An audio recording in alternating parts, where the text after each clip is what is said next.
সে এক বুক সুখ নিয়ে আমাকে বিরক্ত করতে আরম্ভ করলো। সেই বিরক্ত করার গল্পটা চললো প্রায় 1 বছর। আমরা প্রায় সারাদিনই কথা বলতে লাগলাম। সে সামনাসামনি আমাকে একটা সারপ্রাইজ দিতে চায়। সে আমার ভার্সিটির সামনে দাঁড়িয়ে আছে। এইটুকু থেকে বড় সারপ্রাইজ আমার জন্য দ্বিতীয়টি হতে পারে না। 1 বছর দুজন কেউ কাউকে দেখিনি। আমার হৃদয়ে কেঁপে উঠলো। এই প্রথম সেই সুন্দর কণ্ঠস্বরটিকে সামনাসামনি দেখতে পাবো। রিক্সা থেকে নেমে নার্ভাসনেসে কম্পনরত হাত পা নিয়ে আশেপাশে তাকালাম, কিন্তু খুঁজে পেলাম না। জুই, আমি মনে হয় মরে যাচ্ছি, আমাকে একটু ধর।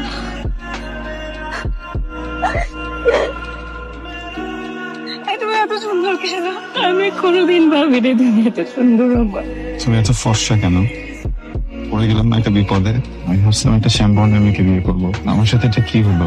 তুষার রাজ্যের রাজকন্যাকে ভালোবেসে ফেললাম। আমি কি আসলে হাসবো না কাঁদবো আমি কিছু বুঝতে পারছি না। এত সুন্দর, এটা ইচ্ছা করো। অনেক সুন্দর। এভাবে তাকিয়ে থাকলে কিন্তু আমার জন্য বিষয়টা জটিল।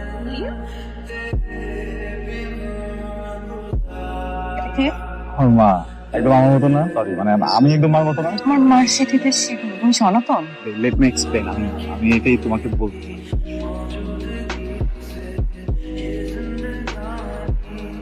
আমি তোমাকে ভালোবাসতাম রাতু, কিন্তু তুমি এটা আমার সাথে কি করলা? তুমি জানতা না আমার ধর্ম কি?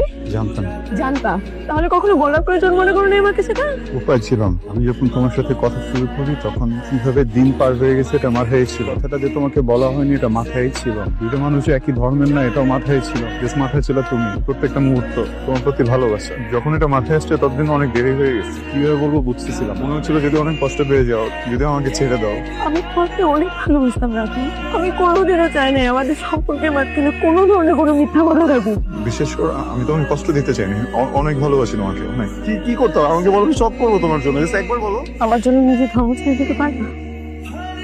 জানো তো পারবা না। আমি তোমার পরিবারকে অসম্মান করতে চাই না, আমি তোমার বাবা মা তোমার ফ্যামিলিকে অসম্মান করতে চাই না, কিন্তু যেটা কোনোদিনও হবে না সেটা নিয়ে আমি স্বপ্ন দেখতে চাই। সেদিন রাতুল কোনো উত্তর দিতে পারেনি। ফ্যাল ফ্যাল চোখে তাকিয়েছিল শুধু। তার পরের দিনগুলো ছিল খুব দুর্বিষহ। আমি রাতুলের নাম্বারটাও ব্লক লিস্টে ফেলেছি। এভাবে 1 মাস কাটার পর একদিন হুট করেই রাতুলের সাথে দেখা মিলল।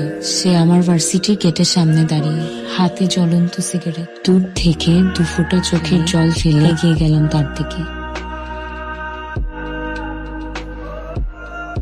আমি তোমাকে অনেক ভালোবাসি। তুমি আমাকে একটু ভালোবাসো না প্লিজ। আমি ইগনোরেন্স দিতে পারতেছি না। জীবনে বেঁচে থাকাটা অনেক কঠিন হয়ে যাচ্ছে। আমার জন্য তো বেঁচে থাকাটা অনেক জরুরি। জুই প্লিজ এমন করো না। সবকিছু ঠিক করে ফেলি প্লিজ। আমি নিতে পারতেছি না প্লিজ। আমি পারতেছি না, আমি অনেক ট্রাই